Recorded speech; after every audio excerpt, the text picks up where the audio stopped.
We're delighted you're here with us tonight and hope that you're finding pockets of peace during this very challenging season. Today is the International Holocaust Remembrance Day.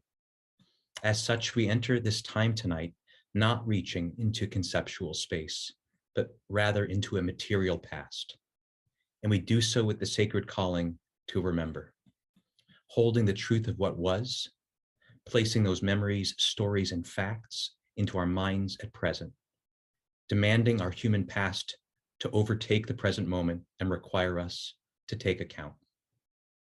Our speakers tonight, Professors Roger Frie and Susannah Heschel, will invite us into this remembrance in a very powerful way. I feel honored by their willingness to do so, and I look forward to beginning this time by introducing our esteemed guests. And then after I do so, I'll hand it off to Roger, and Susannah will give a bit of a discussion. I'll have a conversation, and we will have a period of time at the end to have conversation with the audience via the Q&A function at the bottom of the screen. So let me start with Roger, our main speaker tonight. He's a dear friend and an amazing, generous human being. He's an inspiring scholar, unique in his interdisciplinary capacity. He isn't a psychologist with leanings towards history and philosophy, or a philosopher historian interested in psychology. Rather, he has a doctorate in both psychology and history and philosophy. This seeds a highly generative and exceptionally exciting corpus of truly expansive and interdisciplinary scholarship as he brings these fields together in a variety of creative ways. He's turned his attention, particularly in this last season of his scholarly work, to historical trauma, cultural memory, and human interaction. Roger has published 8 books, and his most recent out of Oxford University Press is titled Not in My Family, German Memory and Responsibility After the Holocaust. And you'll hear some of the discoveries in that book in tonight's lecture. This book has already won multiple awards in the last few years.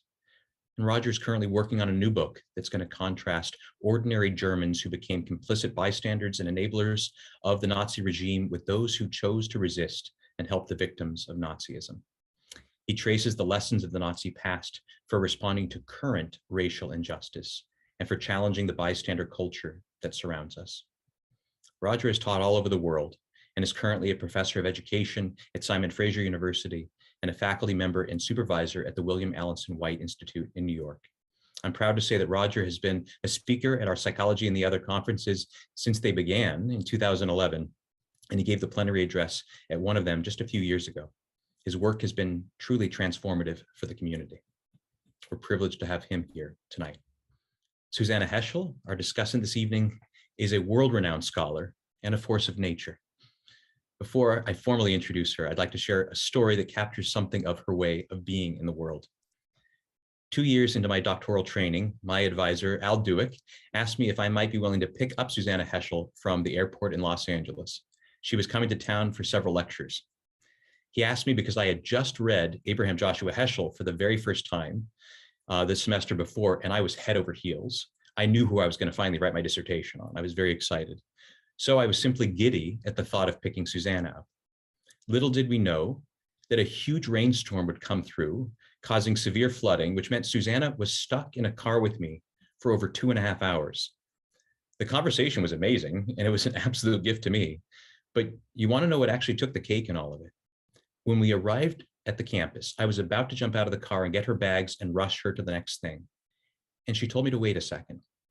And in a manner that still floors me, she encouraged me to continue exploring some of the intersections we had discussed between her father's work and the field of psychology. Stayed with me. That's what I'm doing still. And then she offered to help me and be available if I ever needed anything from her. After 2.5 hours in a car with me, I would have bolted. But instead, she showed me who she is, an incredibly giving and generative person. By the way, I then asked her to be a member of my dissertation committee, and she worked me really hard, but that's good. That's good. I appreciate it a lot. So now for the more formal description of this extraordinary work that she's doing in the world, though it won't even do justice. Susannah is the Eli M. Black Distinguished Professor of Jewish Studies at Dartmouth College. She is author of over 100 articles, several edited books, and many scholarly manuscripts of her own, including The Aryan Jesus, Christian Theologians, and the Bible in Nazi Germany with Princeton. Susannah's scholarship frequently focuses on Jewish and Protestant thought during the 19th, 20th centuries, including the history of biblical scholarship, Jewish scholarship on Islam, and the history of anti-Semitism. She is currently a Guggenheim Fellow and is writing a book on the history of European Jewish scholarship on Islam. She has received 4 honorary doctorates from universities in the United States, Canada, and Germany, and has been a visiting professor at several prestigious universities around the world. Susannah, too, has been an early supporter of the Psychology and the Other conference. I was a plenary speaker at one of our conferences a few years ago.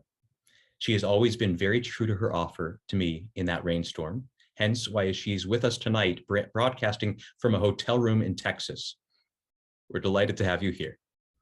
So now, with no further ado, let me hand it over to you, Roger, and we'll look forward to have you invite us into this time of remembrance.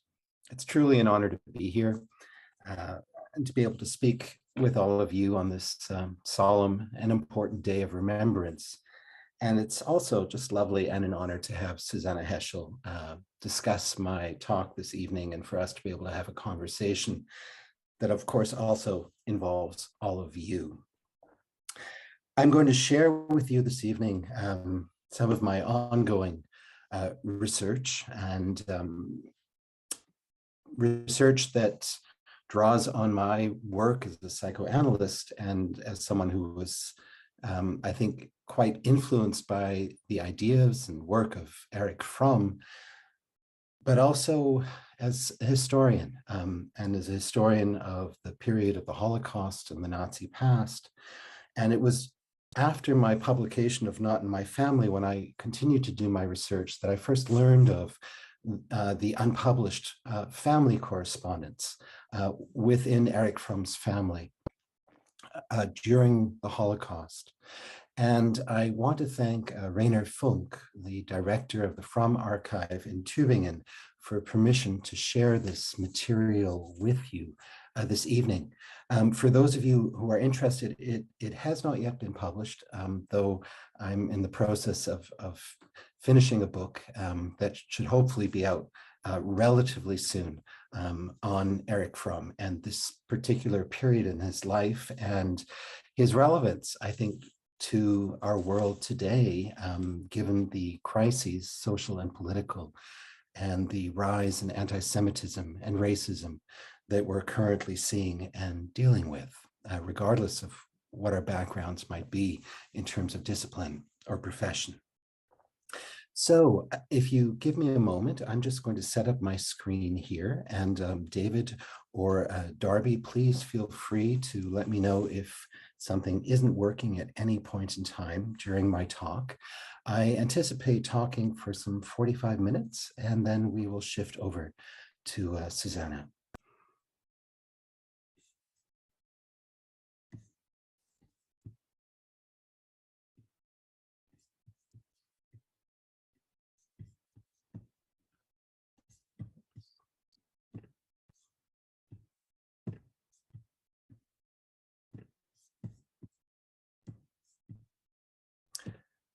As I think we all know, it always takes a moment to set up, so thank you for your patience. So I understand that you can now see that. This should be the title of the talk, Trauma and Silence, Erich Fromm, the Holocaust Correspondence and Historical Responsibility.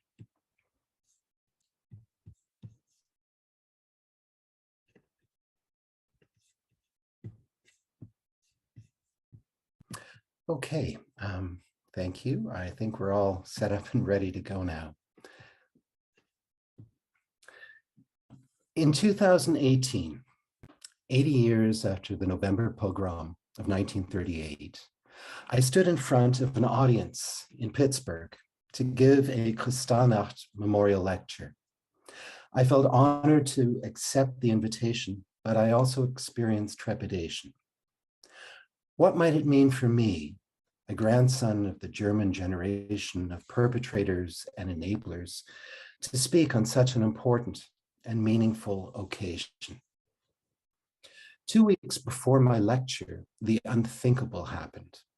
11 Jewish worshipers were brutally murdered at Pittsburgh's Tree of Life Synagogue, close to where I would speak. Nothing I had seen or done up to that point could possibly have prepared me to address members in a community that had just experienced the worst act of anti-Semitic violence in the history of the United States. I had spoken to many audiences about the obligations of memory, and I had talked about the emotional dynamics within German families that seek to keep the Holocaust at bay. I had explored the limits of Germany's memory culture and argued for the need to engage a felt sense of history's traumas. Up until that point, however, I'd always naively hoped that the dark shadows of Germany's Nazi history might remain consigned to the past.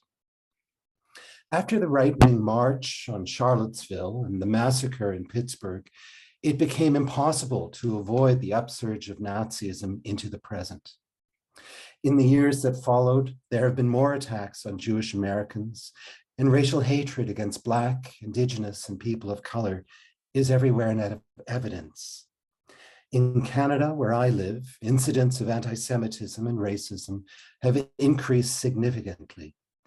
In Germany, the racially motivated riots in Chemnitz in 2018 and the attack on a synagogue in Halle a year later broke through Germany's culture of remembrance, leading many to wonder what, if anything, had been learned. It's easy to feel powerless in the presence of such hatred, but we cannot stay silent lest we become complicit in the evil we abhor. In view of the social and political crises we face today, the need to address the violence in our midst has rarely been more pressing. We must redouble our efforts to educate about the Holocaust and above all address the contemporary reality of anti-Semitism and racism. But what, we wonder, might this process involve? I'm not a specialist in anti-Semitism. Rather, as a historian and psychoanalyst, I seek to understand how we are shaped by the traumatic histories we inherit. The stories of our lives are always and already embedded in the history and culture of our families and communities. To paraphrase the philosopher Alistair MacIntyre, we are born with the past, and whether we like it or not, whether we recognize it or not, we become the bearers of that history and culture. The question that concerns me is how the violent and traumatic past is intertwined with the hateful present. Indeed, as psychoanalysis reminds us, the effects of violent and traumatic histories don't disappear. They keep showing up, reminding us of their presence. Psychoanalysis has been called a traumatized profession because so many of its early members were directly and indirectly affected by the Holocaust. Our attempts to confront and understand the perpetration of genocide emerged out of a silence and silencing of the past.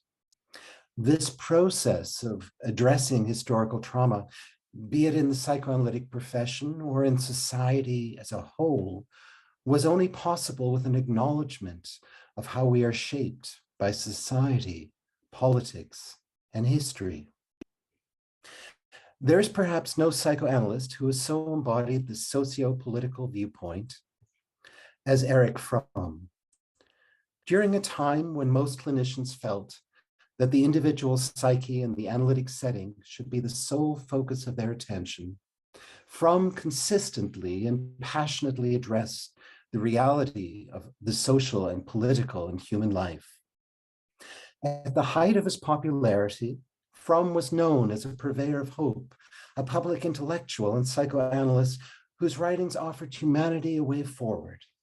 But underlying this popular image was a more complex reality, a thinker and a clinician who kept returning to the threat posed by authoritarianism, racism, and destructiveness, ever wary what humans were capable of.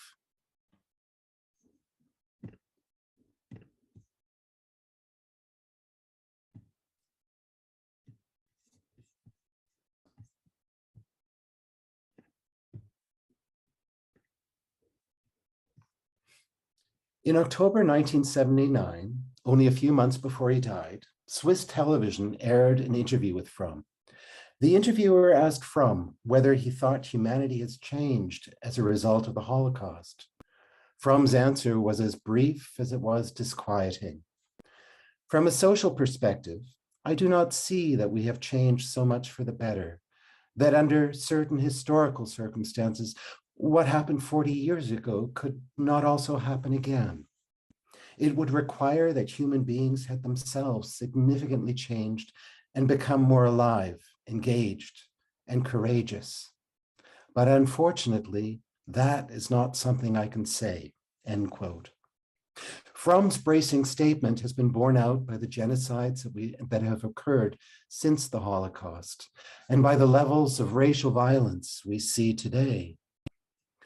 What is less known is the degree to which Erich Fromm's life experience shaped his socio-political approach. The rise of Nazism forced Fromm to leave his native Germany.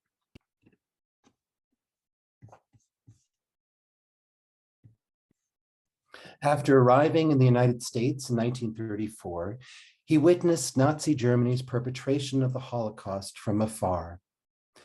Many of his family members, together with his friends and colleagues, were murdered. This evening, I'm going to read directly from some of the unpublished Holocaust letters in Fromm's family. The letters allow us to glimpse the trauma experienced by a single German Jewish family, an unspeakable tragedy that was repeated over and over. We are easily overwhelmed by the sheer number of victims in the Holocaust, which is why I believe Fromm's family letters are so important. They break through the abstraction and historical distance with which we encounter the catastrophe. They also challenge us to explore what it means to be implicated in a systemic injustice and racial violence that shapes our societies today. Though Fromm remained publicly silent about his family tragedy, he responded through his writings, turning again and again to examine the social and political forces that give rise to destructiveness. He beseeches us to work towards building a just and better society, and he warns against engaging in a form of psychoanalysis that simply results in social adaptation. Let me begin with some brief biographical facts about Fromm's life. Born in 1900 into a middle-class German Jewish family in Frankfurt, Fromm completed his doctorate in sociology in the early 1920s before turning to psychoanalysis. The intertwining of psyche and society that came to define his work caught the attention of Max Horkheimer. In 1930, Horkheimer invited Fromm to join the Institute for Social Research. In the years that followed, Fromm wrote a series of important papers outlining how a group's social character unconsciously shapes the thinking, feeling, and acting of individuals in such a way that ultimately people want to act as they have to act. Among Fromm's noteworthy works from the early 1930s was his study of the character structure of the German working class.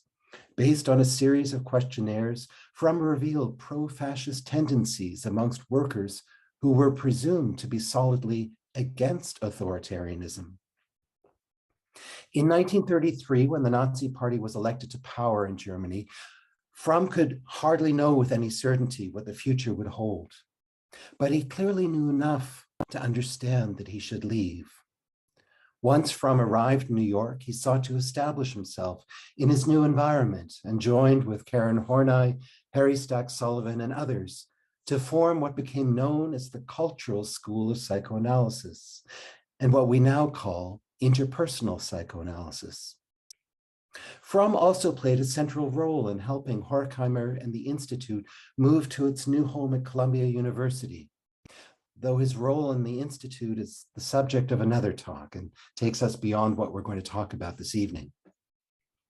Fromm's chief psychoanalytic concern at the time was to expand the reach of the discipline and ensure that it spoke not only to the needs of individual psychology, but to the fundamental role of social and political forces in the shaping of all experience.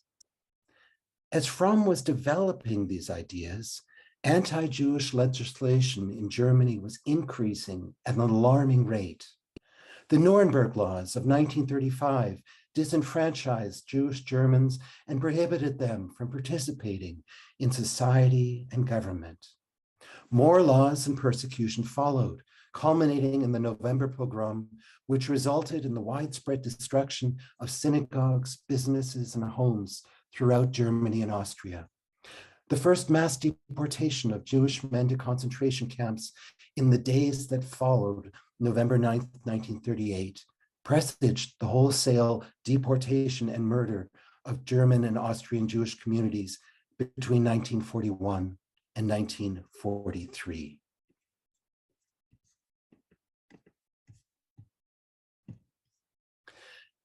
Living in New York and watching the events unfold from afar, Fromm was acutely aware of the threats posed by Nazi Germany, both to a democratic way of life and to the lives of his family, friends, and colleagues who still lived there. While Fromm's personal experience of the time remained firmly in the background, he responded through his writings, developing the ideas that led to the publication of Escape from Freedom in 1941. Fromm was one of the only European Jewish psychoanalysts to publicly write about the rise of Nazism while events were still unfolding. Given the ascendancy of anti-Semitism in the United States at the time, this was not without risk. The question that occupied Fromm was why so many of his fellow Germans were willing to follow Hitler and the Nazi regime.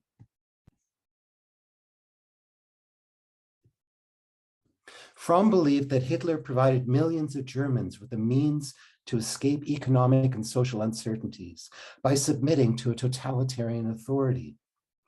The emotional appeal of Nazi ideology lay, as Fromm writes, in its spirit of blind obedience to a leader and of hatred against racial and political minorities, its craving for conquest and domination, its exaltation of the German people and the Nordic race. Fromm's account of the appeal of authoritarianism has taken on new meaning in light of current political trends. And indeed, there's been a renewed interest in the arguments Fromm put forth as we face the contemporary growth of fascist politics in many nations.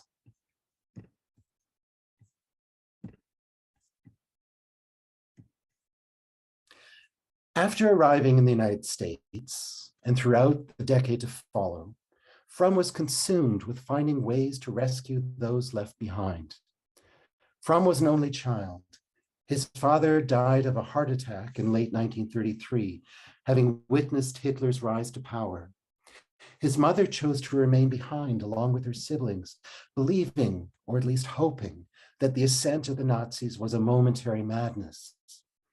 After the November pogrom, escaping Germany became extremely difficult. In order for Fromm's mother to leave, Fromm had to secure a large monetary loan to pay the Nazi regime. Rosa spent the next 18 months in England. Before she could join her son in New York, Fromm was required to pay another hefty fee, this time to the US authorities, whose policy for admitting Jewish refugees was harshly selective. In fact, as legal scholars have shown, the political and racial structure of America at the time, in the form of Jim Crow and racist immigration laws, provided the Nazi regime with an early model for how to enact its own racial laws. Rosa was finally able to join her son in New York in 1941, but a different fate awaited her siblings. Rosa had grown up in Berlin and most of her family still lived there. Her sister, Sophie Englander, and husband were deported from Berlin to Theresienstadt. Her brother, Martin Krause, and wife were deported to the Warsaw Ghetto and then to Auschwitz. Her beloved cousin, Gertrud Brandt, together with her husband and youngest son, were sent to a ghetto in eastern Poland and then to Treblinka. None survived. Fromm's cousins and second cousins who were able to flee in time were pursued and persecuted. Some were killed, others committed suicide. Fromm participated in a voluminous family correspondence from the time he emigrated until the end of the Second World War. Letters were exchanged amongst multiple family members. Each tried to keep the others abreast of developments in a constant search to save those left behind. Fromm came to play a central role in this process and helped his family members in whatever way he could, often sending money. But the draconian immigration policies and the prohibitive cost of exit visas severely limited what he was able to do. Part of Fromm's family correspondence has survived, and I will quote from the letters of Sophie Englander and Gertrude Brandt, both of whom were an important presence in Fromm's early life. Their letters illustrate the unfolding tragedy that beset a single German Jewish family over the course of the Holocaust. Some of the letters demonstrate the depth of the need and suffering that was endured. Others convey the strength of spirit, love of life, and unbreakable bonds between family members. It's hard to read the letters knowing of the tragedy that awaits the writers and the sadness that would confront family members who survived.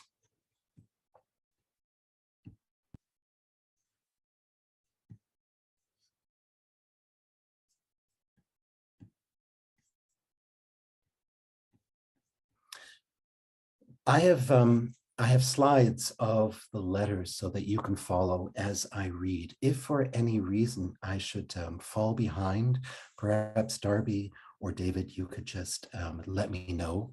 Best to do so vocally based on what I can see. Thank you. The letters of Sophie Englander. Sophie Englander's letters were written from Berlin over a 3.5-year period, from March 1939 until September 1942, when she and her husband were deported to Treblinka. They were addressed to her younger daughter, Eva, who left for La Paz, Bolivia, with her husband and their 2 children in the spring of 1939.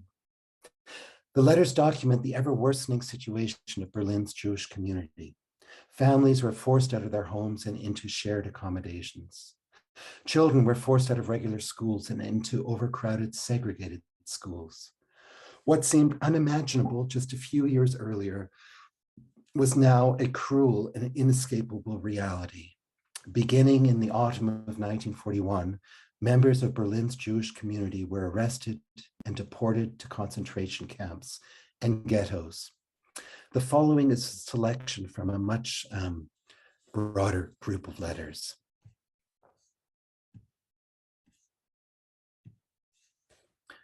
March 10th, 1939. This morning, your letter from Stralsund arrived and gave us great joy. The children appear to have been exemplary. Hopefully, the border crossing with the ferry and the onward trip to Stockholm will be just as uneventful. Because I wrote down all the dates, I was able to follow you in my thoughts and knew that you were there now.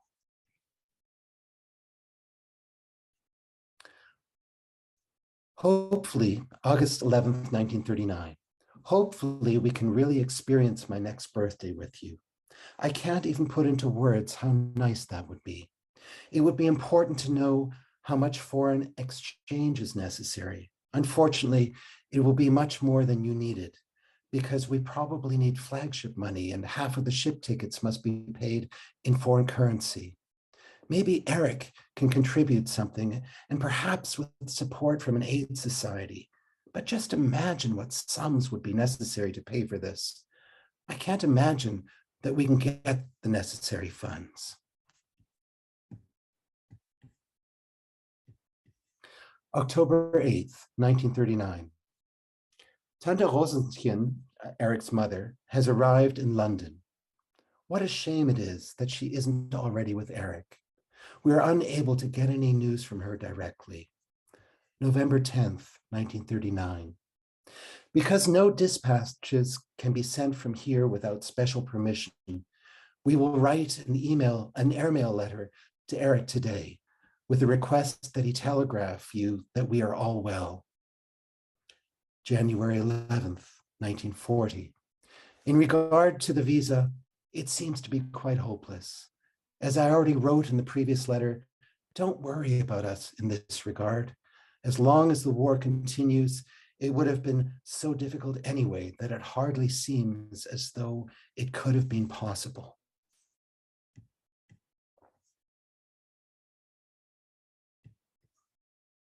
March 9th, 1940.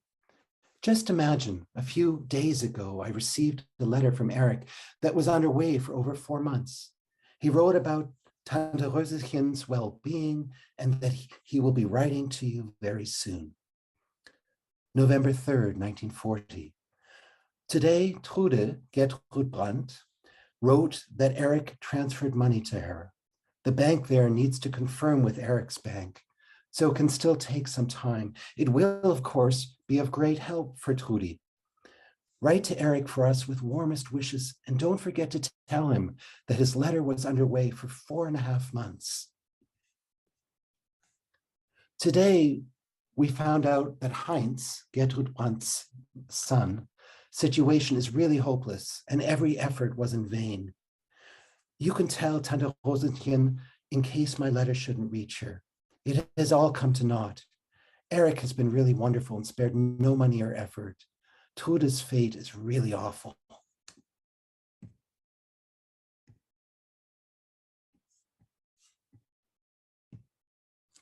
August 29th, 1942. We're so happy that you are successful and that you are there. How much harder it would be if it was different. Although we are so anxious about you. For your birthday, dear William, we were at your parents' and drank coffee to your health. A couple of days later, the parents traveled to Theresienstadt near Prague. We will probably go there in the next while, but do not know the exact date yet. We're glad that we will be able to see each other there again. Father Breslauer's friend, Dr. Alexander, is there too. Likewise, Tante Flora, and countless friends and acquaintances. Tante Hulda leaves her apartment the day after tomorrow. It's supposed to be good for us old people there, especially with the climate and the surroundings.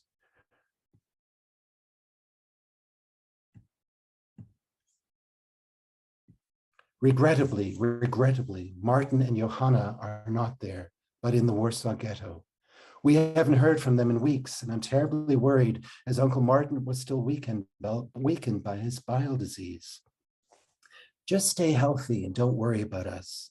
I always repeat it in every letter because I do not know which one will reach you. We've had many good and beautiful things in life, wonderful children and grandchildren in whom we have the greatest joy. That is worth so much. When you're old, you really know what that means. At the end of this letter, Sophie asks her daughter to send her dearest greetings to Tante Rosenchen and to Erich.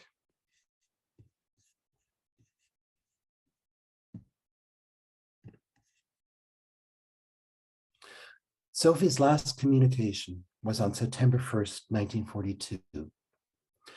Tomorrow, we won't be in our apartment any longer.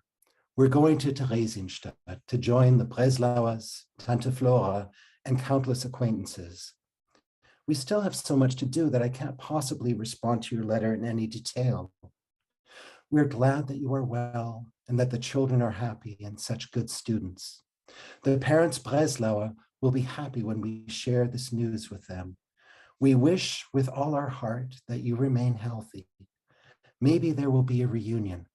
I greet and kiss you 1,000 times, and I remain in love, your Omi and Opa. Before the Nazis' rise to power, Berlin's Jewish community numbered 160,000.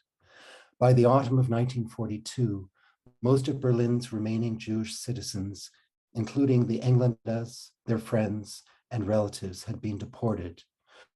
On June 16, 1943, the Nazi regime declared that Berlin was officially, quote, Judenfrei.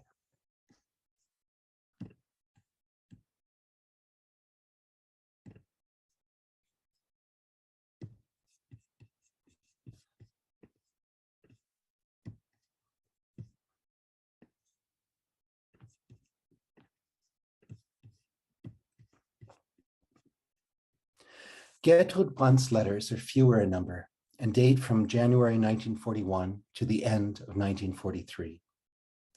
Gertrud was an important presence in Fromm's life, and her son Heinz, who survived the Holocaust, remained Fromm's lifelong friend and confidant. Gertrud's letters are addressed to a close friend with whom she was able to carry out a correspondence. In 1939, after the Nazi invasion of Poland, Gertrud and her husband and their youngest son were sent to the ghetto of Ostrów Lubelski near Lublin. The letters were all written during her captivity there. The Brandts were German-speaking Jews who lived in the city of Posen, which had been the capital of the Eastern Prussian province until 1919. When the Nazis invaded Poland, they deported the entire Jewish community of Posen to a series of ghettos.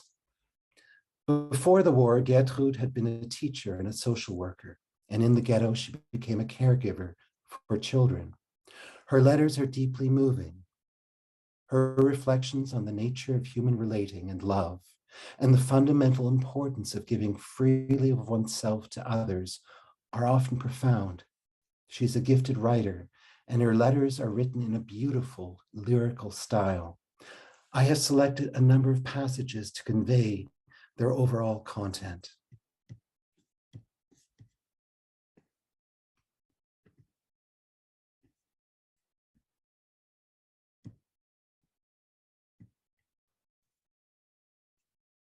January 19th, 1941. Reflecting on her experience of deprivation, Gertrud writes, "If you can get used to not expecting anything for yourself in life, really nothing, then you free yourself, and at the same time from dissatisfactions in the present, as well as from a fear of the future. One can learn to experience life as a gift so that it excludes any demand. You're happy poor, you encounter the difficulties serenely, and you make every effort to help your fellow human being." Throughout her imprisonment, Gertrud's thoughts shift from the needs of those she cares for in the ghetto and the needs of her far-flung children.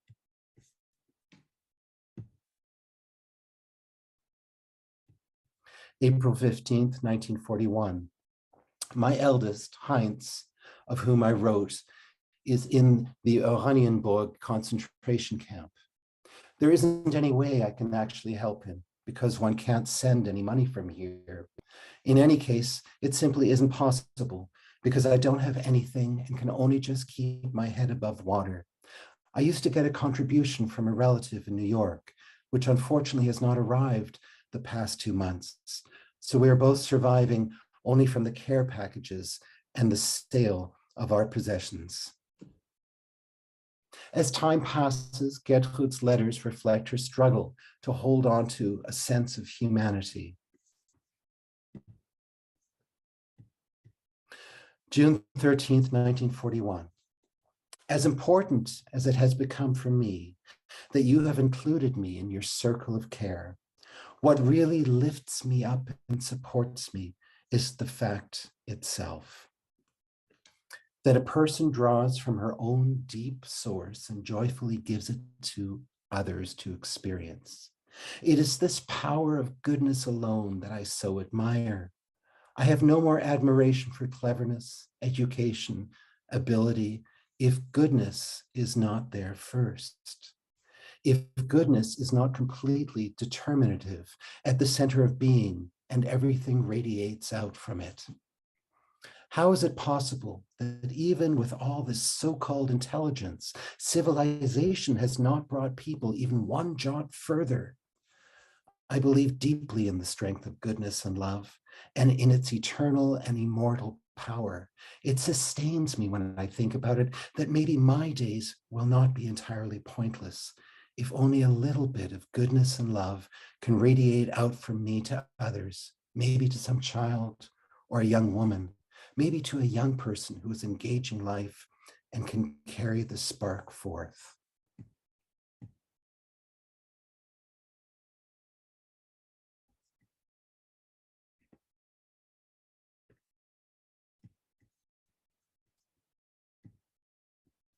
September 7th, 1941. I'm struck with certainty that I want to pass on this love that I receive so that this goodness can become effective as a living force. It calms me and reduces the shame I feel. In October 1941, a series of mass executions of the ghetto prisoners took place. Somehow Gertrud survived. She continued to live in Ostrov-Lubelski for another year and a half. Her final letters reflect the challenge of survival amidst utterly inhumane conditions.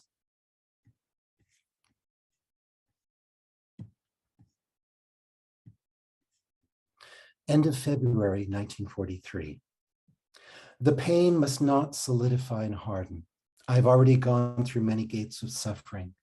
They did not lead me into darkness. Like a blind person, when all the senses sharpen, my soul lights torches so I don't lose my way as my life darkens.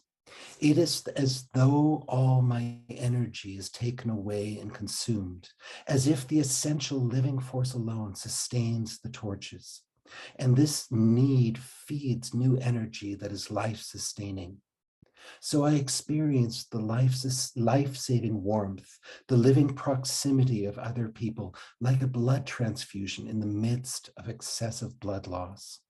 It cannot be compared, not a single word. It is the innermost truth.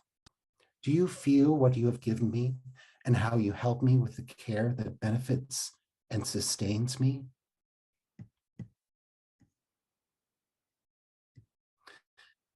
It would be best for me now to be intensely active and to help as well as I can. Unfortunately, it won't be possible. The misery prevents me from confronting the need. There are hardly any who can help or are capable of helping. Only those who are in need of help. How this weighs on me. The thought of finding a way through is tormenting. People say it is not possible, and the conditions seem to confirm it. But I want to find a way regardless. If it is not possible, then the impossible needs to be attempted because people are perishing of weakness. They're being lost. Fathers mourn by their families. Mothers mourn by their children. And I can only modestly give of my own and share to the outermost limit. I can only really help very few. I cannot slow the giant wheel of fate. Ever since the packages have stopped arriving, the need is without end.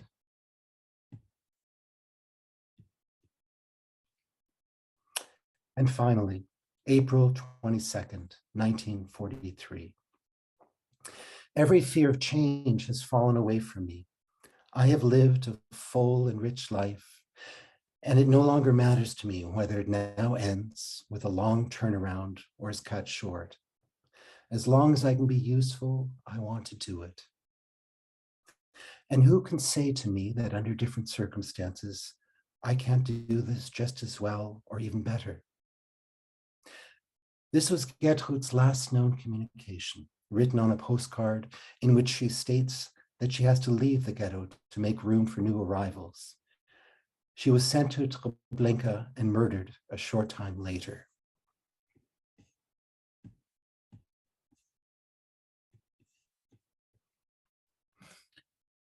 The emotional impact of hearing Sophie and Gertrud's words has not lessened with time. The horrors of the Holocaust still challenge our comprehension 80 years on. Each time I read their letters, I find it difficult to continue with any sort of discussion. Their words speak to the immensity of the pain and suffering to which they and millions more were subjected. I spent many hours studying and translating their letters. I felt privileged to do so. The women I came to know were highly intelligent, incredibly strong, and immensely caring. I grieve their deaths. Being witness to their lived experience, knowing of the horrors they endured, even if only from afar, breaks through the distance of history. We're confounded by the sheer number of the Holocaust victims. But if we focus on numbers alone, we risk losing sight of individual persons. The life of each victim, of Sophie and Gertrude, was as real as our own today. Knowing their stories has become ever more important, especially as the last survivors leave us. How we talk about the Holocaust informs how we respond to the catastrophe and shapes what future generations will know and remember.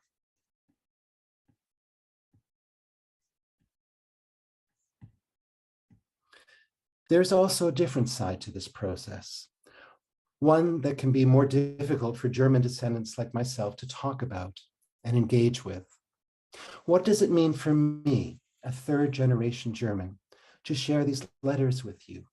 How might my family history implicate me in the very crimes that led to the murders of Sophie, Gertrude, and their loved ones?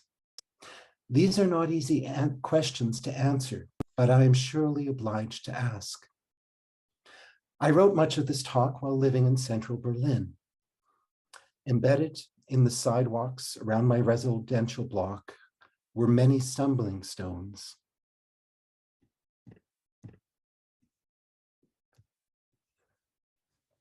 Each commemorating the life of an individual victim of the Holocaust and located in front of the building where they last lived.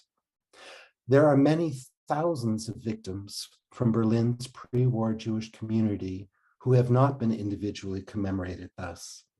Sophie and her family are among that number. While stumbling stones have become an important and moving recognition of the Holocaust victims,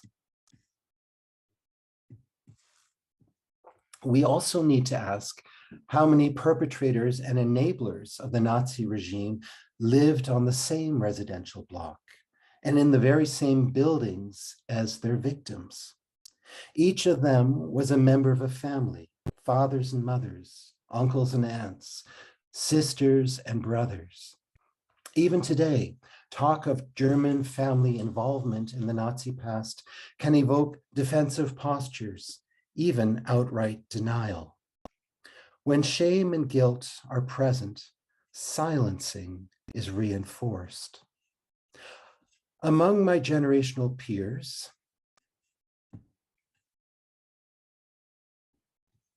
I encounter an ever-increasing weariness with Germany's memory culture and a wish to avoid any association with its dark history. Quote, "It's so long ago. Why ask questions now? I know what happened. Isn't that enough? I'm tired of feeling guilty. Why should I feel bad about what my family did? I had nothing to do with it." Regardless of who we are or where we live, we're familiar with these kinds of reactions. We don't want to be burdened by a criminal past that is not of our own making. But as Fromm reminded us over and over, we cannot escape our history. What will we find if we turn towards that history rather than away from it? Let me draw on my own German family to illustrate. I learned about the Holocaust from my German parents at an early age. They were born in Hanover in 1935 and joined a large wave of young Germans who immigrated in the decades after the war.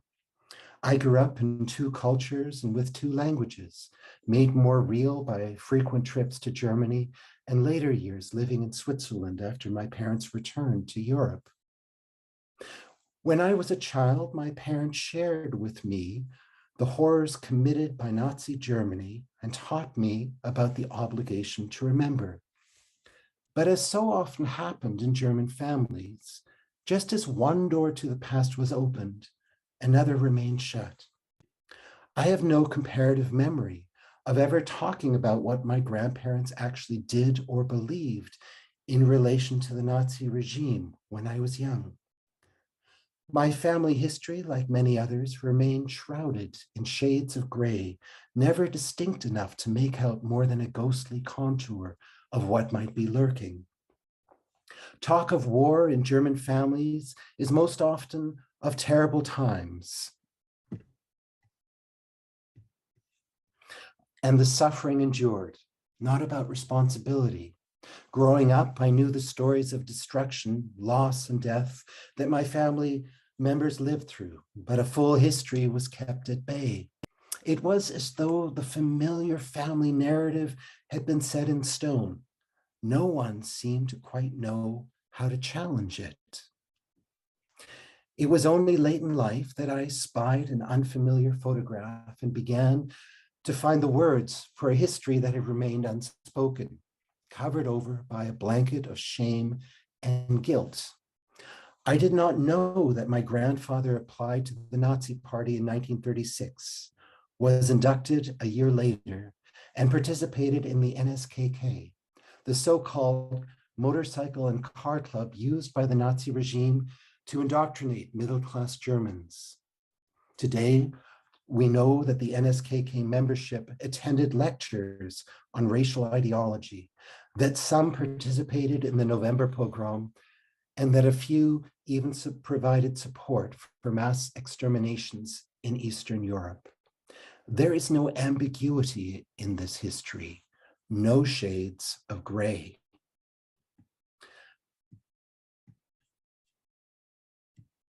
I struggle to make room for a dreadful history at odds with the memories of the man I knew and loved as a young child.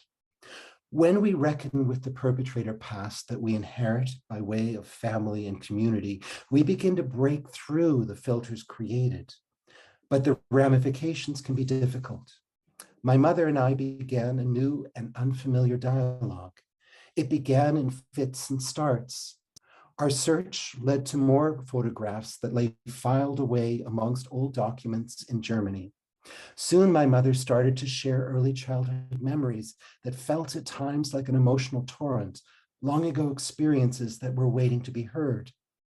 But while my mother was willing to address the Nazi past in our family, there are others in my family today who feel that I have done my grandfather a disservice. They no longer welcome me into their homes.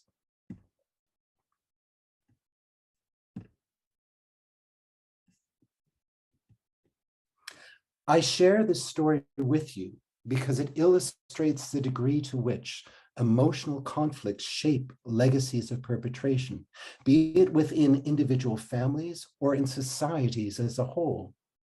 The system of perpetration in Nazi Germany could only function because of the millions of people who enabled the regime, everyday people like my own grandparents, who joined up or willingly looked away, at least as long as it worked in their favor. The act of enabling poses as grave a threat to our society today as it did so many decades ago. Dissociation and denial remain powerful forces, even as we're confronted with the realities of racial hatred and violence that surround us. Fromm understood this and knew what it meant to take a stand. He felt compelled to speak out against forces of destruction and hatred.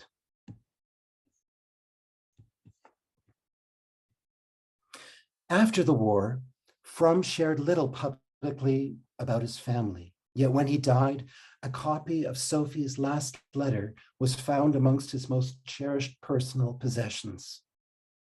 Against this family background, we can begin to appreciate a powerful personal resonance in Fromm's activism and in his emphasis on the need to build an equitable post-war society. At the heights of the civil rights movement in the United States, Fromm spoke directly to the insidious nature of racism and the need to address its source. In the book, The Heart of Men from 1964, Fromm introduced the notion of racial narcissism to explain the terror inflicted by the white majority on African Americans. He drew direct parallels to the subjugation of Jewish Germans in Nazi Germany and asked, in effect, what might we learn from these tragedies so they will not be repeated? Nor was the political situation in post-war Germany ever far from Fromm's mind. In May Man Prevail from 1961, Fromm expressed his concern about whether the new West German nation would ever truly address its dark past. Fromm warned that many former Nazis populated the highest echelons of government. His observations were correct, and we know today that it was only in the 1970s that West Germany began more fully to address its collective responsibility. Nor is it fortuitous that one of Fromm's last and most far-reaching books, The Anatomy of Human Destructiveness from 1973, includes a lengthy analysis of malignant aggression and an examination of the character structures of Himmler and Hitler.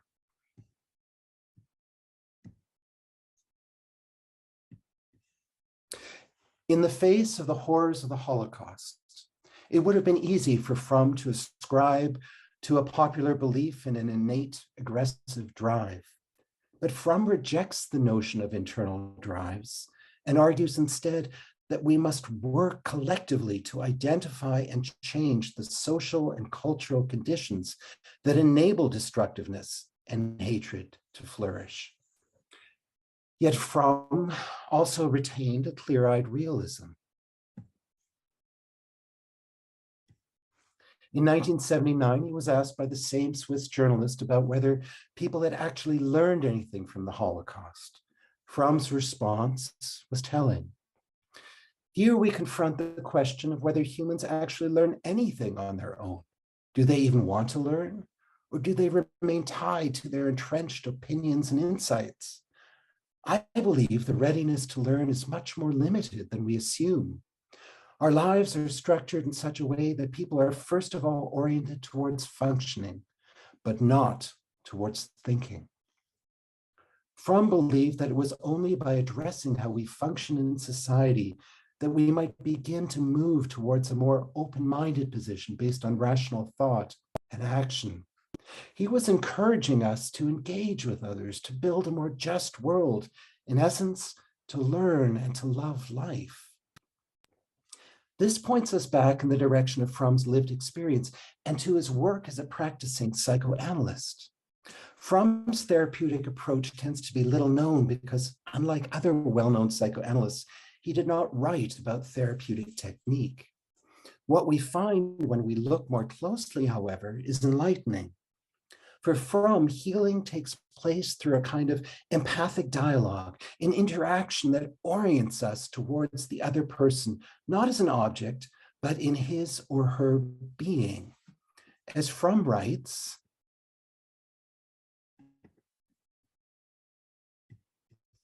the analyst must be endowed with a capacity for empathy with another person and strong enough to feel the experience of the other as if it were his own. The condition for such empathy is an optimal of the capacity for love. To understand another means to love him or her, not in the erotic sense, but in the sense of reaching out to him or her and of overcoming the fear of losing oneself. Understanding and loving are inseparable. Looking back, what is remarkable, in my view, is how much Fromm's perspective on empathy and love has in common with the outlook that Gertrude Brandt expressed in her letters from the ghetto.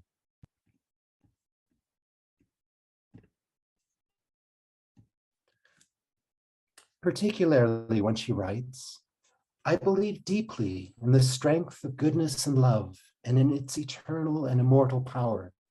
It sustains me when I think about it, that maybe my days will not be entirely pointless, if only a little bit of goodness and love can radiate out from me to others.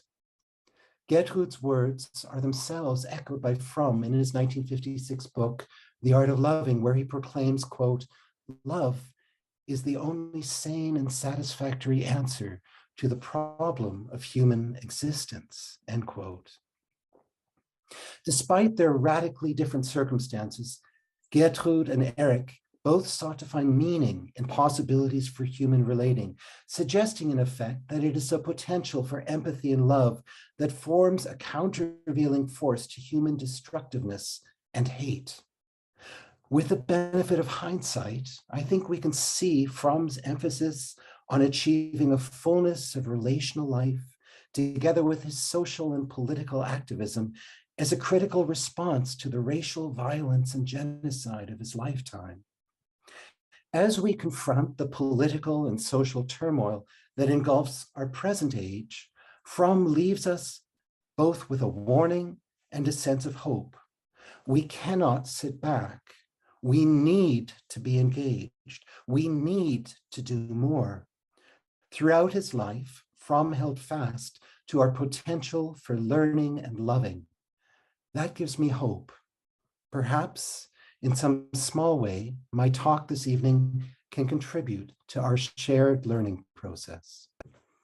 Thank you.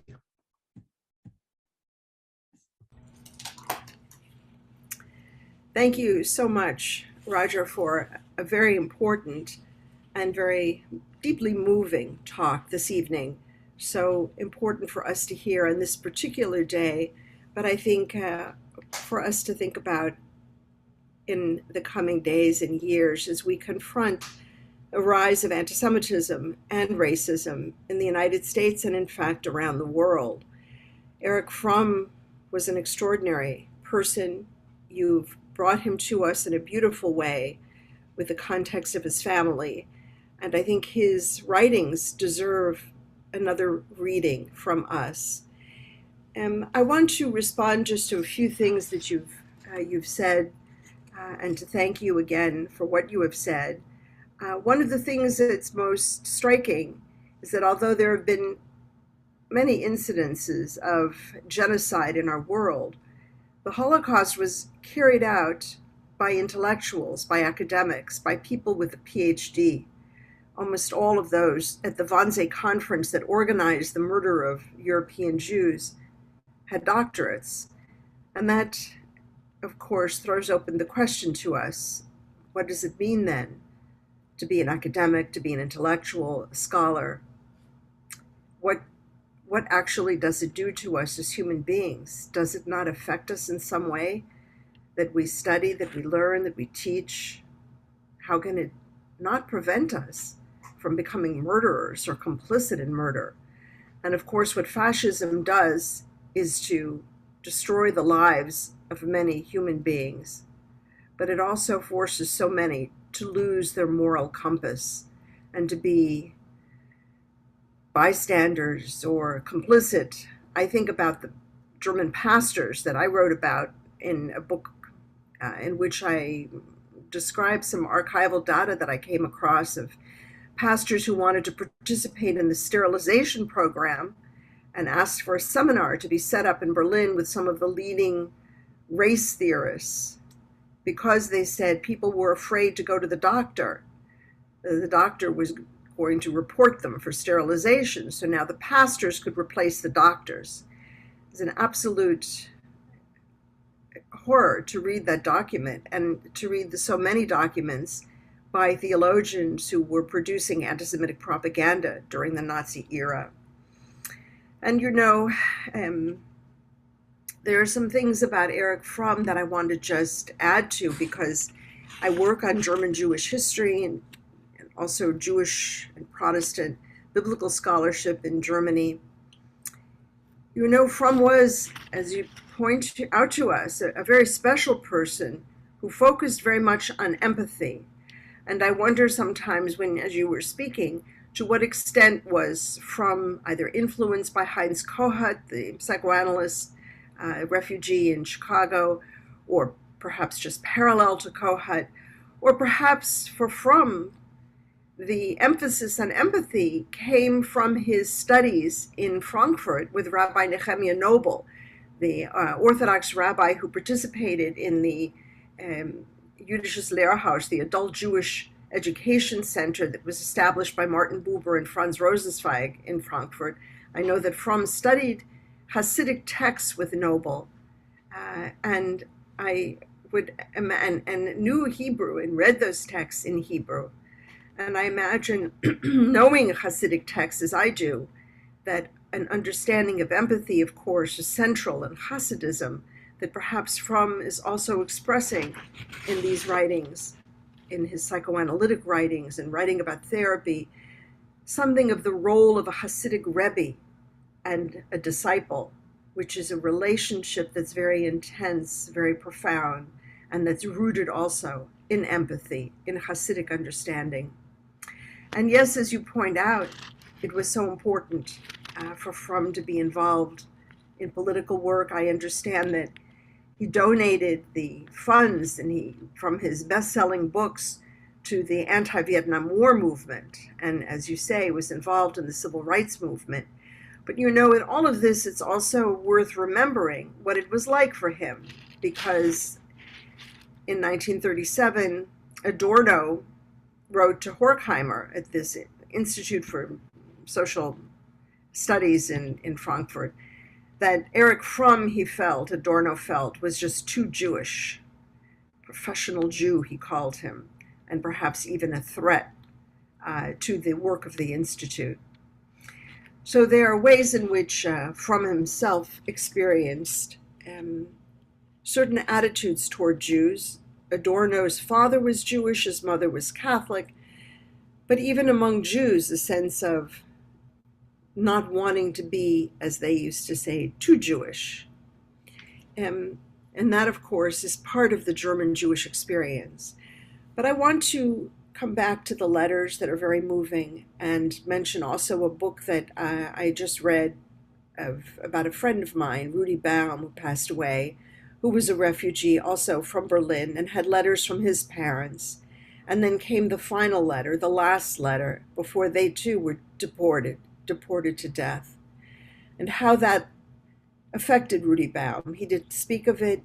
He had a good life with a wife, children, 3 children, active in the Jewish community in Dallas, Texas.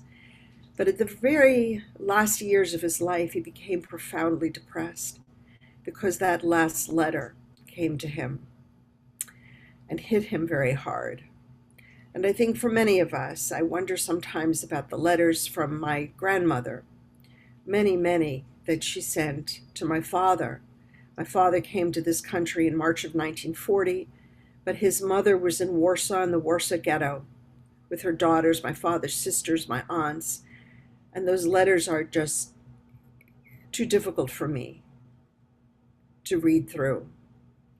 My grandmother was murdered in Warsaw, one aunt in Auschwitz, another in Treblinka. And these are very difficult memories to keep, to hold. But I do want to conclude with one final point. When you speak of empathy, of course, the question is always, to whom, in what condition, what circumstances do we have empathy?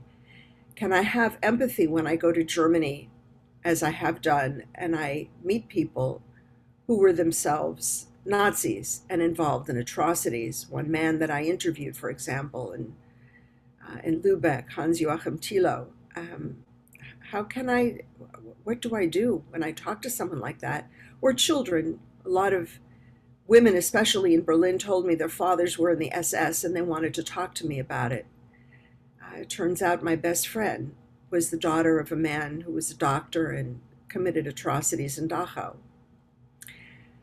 I didn't want to go to Germany, but I went because I had to study German for my own work in German Jewish history, and I thought, well, I'll never go back. And then by chance, I was taken as a graduate student to East Germany, and I spent a weekend with a group doing Christian-Jewish dialogue with East German Christians, Protestants, and they were quite hostile. They were not sympathetic to Jews and the fate of Jews. They didn't want to hear about the Holocaust, and they didn't want to take any responsibility whatsoever, and it was a very rough weekend. And at the end of the weekend, toward the end, I asked the hosts, who were Christian ministers, well, how will we conclude this meeting? And they hadn't planned anything. They said, well, we can conclude with the Lord's Prayer. And I said, no, not a Christian prayer. We need something more ecumenical. So they said, all right. My friend Rainer Graupner, a pastor, said, I'll read a psalm in German and you read it in Hebrew. And so we did that. And then when it was over, somehow I felt that the room was not yet concluded. Somehow there was still a feeling of anticipation. And I whispered to him, I think you should say the Lord's Prayer. And he turned to the group and he told them what had happened, that I hadn't wanted the Lord's Prayer as a Christian prayer, but that I had now said, yes, it's all right. I gave them permission. to say their Christian prayer. And everyone stood up and they recited the Lord's Prayer from memory in German. And when they came to the line, "And forgive us our sins," it suddenly had a very new meaning for everyone. And people were in tears, and I was in tears. It was a deeply moving moment that all of us remember. And it was moving because all of a sudden, in the context of prayer, they were able to feel empathy for me, for Jews, for what had happened, what they had done, what their parents had done. And in that moment when they began to cry, I suddenly felt empathy for them. So I certainly appreciate so much of what you presented to us today, and I'm grateful to be renewed in my interest in Erich Fromm's writings. And I also think empathy and love are extremely important. And I just would also suggest that at times, perhaps the context of prayer, of coming together as Jew and Christian in prayer, may provide a context in which empathy has an enormous power. So I thank you, Roger, for your talk and look forward to our conversation. I really appreciated your words, also your wisdom, and what you shared from your experience being in Germany. As you know, I've been there the last 4 months. I've just returned to Canada. And while I was in Germany and over Crystal Kristallnacht, or the November pogrom, I was asked to speak, and I read parts of these letters at a remembrance ceremony, and there was a sense of pain and of poignancy that I'd experienced only from afar, because of course much of the family lived on those very streets of Berlin. And there was a presence there. And it was, I mean, there's much that came together in those moments, I think, for myself as I read those letters, but also for those who were there to listen to them. I'm not quite sure what I'm trying to express there, but it's the importance of remembering from afar, but the importance of remembering in Germany is just so enormous. And I think we can learn from the collective memory of Germany, but we can also learn and have to learn from the struggle to maintain German memory and to over time from one generation to the next. And I think my purpose in sharing some of my own family struggle was that it's not just about my family, but what happened in my family is repeated over and over in other families. And I think it speaks to the enormous emotional tensions that emerge when we are asked to remember in ways that cause us to reflect on what our own families have done as German descendants. But of course, this is also relevant to people in many different societies, members of past and present perpetrator groups. Erich Fromm's work does stand out. It has, at least in English-speaking context, been somewhat forgotten and neglected, though I'm heartened to see that there's a renewed interest in what he has to say, I think because of the growth of fascism. There are so many different things that you've spoken to that I could respond to. And certainly one of the most important ones is the role of empathy. And I think pointing to Fromm's Hasidic background, also within his own family, is hugely relevant in this context. Just to answer the question, to my understanding, Fromm had no interaction with Heinz Kohut, but empathy was a part of his work throughout. and also the importance of distinguishing between empathy as a tool and sympathy, right? So in terms of using empathy to study the role and the actions of perpetrators is very different from having any sympathy with them and just keeping that foremost in mind. And of course, Heinz Kohut also pointed that out. And for those who are interested in this, I refer you to Tom Kohut's new book on empathy. You mentioned Adorno and Adorno's critique of Fromm. I think that's a very, very relevant point. And the history of Erich Fromm and the Institute for Social Research, or the Frankfurt School, has been neglected, and he has been written out of that history, unfortunately. And for those of you who are interested in learning more, I would point out the work of Neil McLaughlin, a sociologist at McMaster University, who's written a whole host of very important articles on this that shed light on that neglected history. I'm just going to stop there for a moment because I imagine there are many questions, and Susannah, you may have some responses as well. Questions. I see one here is just an empirical question. Are there extant letters from Fromm to his family members? No, we don't have any at this point. That doesn't mean they don't exist and will not arise. As this work is relatively new on letters and reaching out to different family members, I imagine we might still find out that there are some of these letters. I think what is important to reiterate is that Fromm had access to all of these letters because he was the central person. He was one of the few family members who was fortunate enough to have a well-paying job in the 1930s and was located in the United States, and thus people reached out to him. And letters were shared amongst all family members outside of Germany and Poland.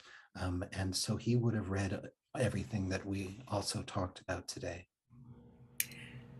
I would just mention that the letters that you read are very deeply moving, and they strike me as, the final words that someone wants to give of his life, her life, before knowing that death awaits.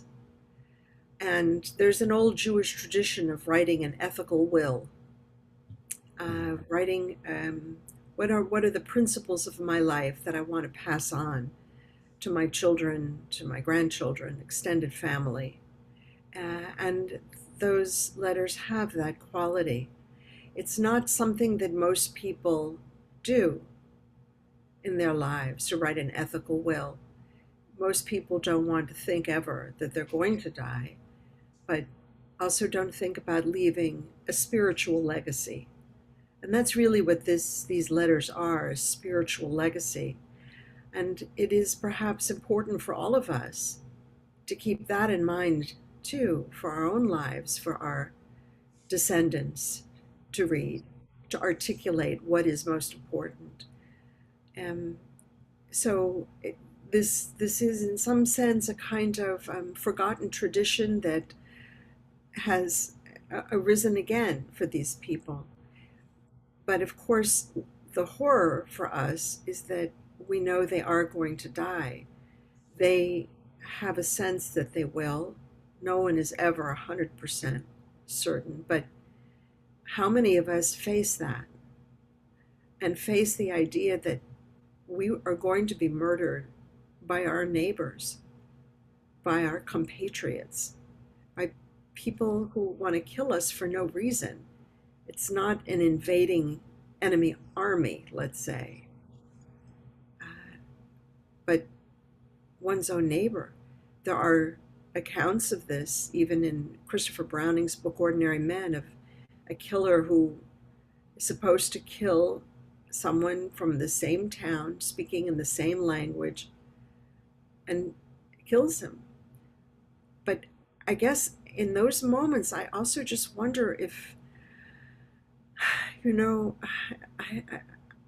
it's almost as if we need another language when Browning talks about asking how these men, these are police officers sent to Poland to murder Jews. And he said they calm their moral compass. They calm themselves by saying, like, first kill the mother, and then I killed the child, and I killed the child as a mercy killing, because how can a child survive without a mother? The perversion of it. It's such a it feels this isn't what it is to be a human being. I'm not sure. I'm not sure anyone has the language to begin to describe something like that. How do you do that? How do you kill a mother and then kill the child? So I don't know if we have the language. I think maybe Saidia Hartman, when she talks about slavery and the cruelty of it, has some of the words that we might use.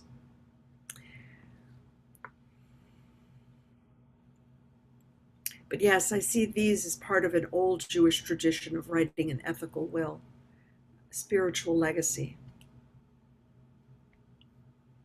It's interesting. One of the questions that came in that I think ethical will at least touches a bit is a very large question of what do you think about what would distinguish Jewish love? That's an interesting question, right? Like, and is there something that is a Jewish love? But I can imagine ethical will is a practice that would express love from within the Jewish traditions in such a rich way. I had never heard of that, Susannah. That's really powerful. One question here that I see that's I think it is something that should haunt us as we are thinking about the implications of your talk is keeping in mind what you said about shame and silence. How might you teach a young child about the Holocaust? Like, what now at this point in history, with everything you've just shared about how people are resisting or trying to dissociate, what are some of the ways you imagine we might be able to more effectively teach this next generation about the importance of this? It's difficult for me to answer the question from the perspective of a young child, but I think from the perspective of a German descendant, what I have learned is the fundamental importance of developing a felt understanding of the traumas and tragedies and horrors that have followed genocide, rather than a distant intellectualized understanding. And I think if we were to consider some of the concerns and weaknesses of some of the approaches within Holocaust education, especially in Germany, it would be that it is at times taught in a very abstract and intellectually distant manner. And doing so allows one to, it's a little like opening a history book and looking at a chapter and being able to close it again at will and put it away. And developing a felt understanding is something of a different nature that helps us become aware that the ramifications of these horrendous crimes continue, and they're still with us today, and they are still felt today. There's oftentimes a desire for resolution on the part of members of past and present perpetrator groups, right? But of course, we know that traumas don't resolve in that manner, and nor does responsibility to remember and to engage with what has happened, right? And so that would be one way I would begin to address that. But of course, it's a hugely complex issue. I would just add that when I was growing up, everybody was a refugee or a survivor, and so it was in the air all the time, and everybody was talking about the life that had been destroyed, that had been wiped out. Not about the horrors themselves, but to remember what that life was, what it stood for, the Jewish civilization of Europe, which was quite extraordinary. My father was a professor, and so his friends were professors, and the intellectual life, the literature, the music, and it was still inconceivable. How could Germany, with the great poets and writers and musicians, how is it possible that the land of Goethe and Schiller would do such a thing? And people used to say, oh, we thought Hitler would last just maybe a few months. They couldn't possibly put up with someone like that in Germany. So I, no one had to sit me down and teach me in that sense. And I think what's important is to remember also the people, the civilization, the Jewish life of Eastern Europe, where there was a kind of piety and an intellectual renaissance in so many ways that also was wiped out. So we have to remember that as well. We lost something as human beings, as human society, in losing the Jewish civilization of Europe and the Jewish lives that were lost. And of course, I think the trauma is with us politically and in all kinds of ways. And it's very difficult when people are traumatized. As a friend of mine, a minister in Germany, said, "You don't walk out of Auschwitz with a smile on your face." Uh, we're dealing to this day with the aftermath of that trauma in all kinds of different ways, whether it's with personal suffering and pain or with some of the anger and resentment and cynicism. There's so many different ways people react to trauma, and the politics of it and the way it's used and misused. It's a really a major break in the history of human civilization as we know. And that trauma is going to be with us for many hundreds of years to come as well. That's a very powerful note for us to bring this to a conclusion on. There's questions rolling in, and just a tremendous amount of appreciation. People that are quite moved and are grateful for the ways that you invited us into this remembrance tonight, and just all the manner with which this is so overwhelmingly relevant to the present moment in United States and what we're facing. And so I see people doing the hard work here in the chat and in the Q&A. I wish we could get to it all, but thank you for inviting us into this tonight, for challenging us, and Roger and Susannah, for all of what you are doing in this world to help open our consciousness up to the critical importance of this for our generation, for next generations. This was beautiful, powerful, and terrible to experience. So thank you very much. And we wish everyone out there a good night. Thank you for joining us. And we look forward to seeing you in our next conversation. Be well.